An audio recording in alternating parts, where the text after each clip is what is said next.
That's why nakikita natin itong parating na bagyo, si Inday, with international name na Bavi, na makakatulong, lalo na kung yung malawak kasi yung ano niya yung span ng bagyo.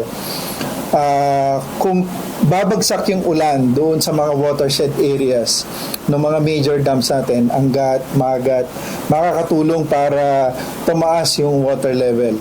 Malaki ang inaasahan ng Department of Agriculture o DA sa bagyong Inday. Ito ay dahil naantala na ang simula ng planting season sa ilang sakahan sa Luzon dahil sa kakulangan ng patubig bunsod ng mababang water level sa ilang dam sa Luzon. Nauna nang naiulat na mahigit 20,000 ektarya ng sakahan sa Bulacan, Pampanga, Quirino at Isabela ang hindi matataniman dahil sa mahinang irigasyon mula sa Angat at Magat Dam. Ayon kay DA spokesperson Assistant Secretary Arnel de Mesa, inaasahan ng DA na mapapataas ng bagyong Inday ang level ng tubig sa mga ito para naman may magamit na patubig sa mga sakahan. Ang una talagang inaalisan yung irrigation kasi ang priority of course ang inumin tubig ng Metro Manila.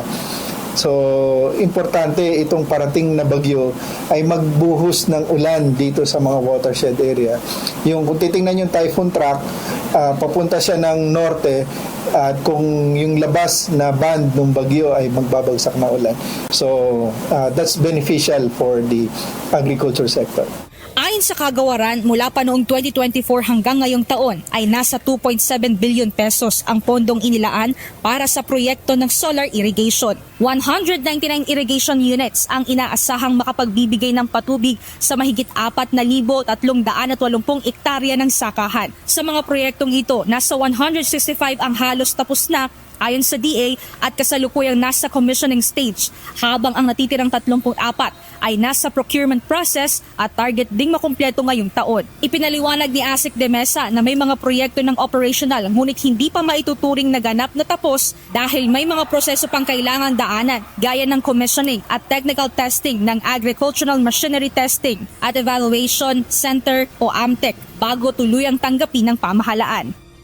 Gayunman, tiniyak ng DA na may mga nakahandang mitigation plan ang ahensya kasunod ng pagkatatag ng National El Nino Task Force upang manguna sa paghahanda ng pamahalaan. Plus, nagbigay na tayo ng mga advisories doon sa mga regional field offices, especially doon sa mga apektuhan. Pangatlo, we want to maximize kasi hindi lahat ng lugar sa Pilipinas will be affected by El Nino.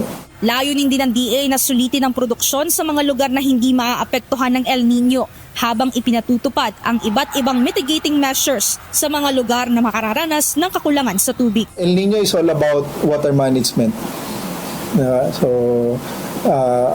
Kailangan linisin yung mga canals, kailangan magpalabas ka doon ng mga shallow tube wells, solar irrigation. And lastly, kapag talagang last recourse natin yung cloud seeding.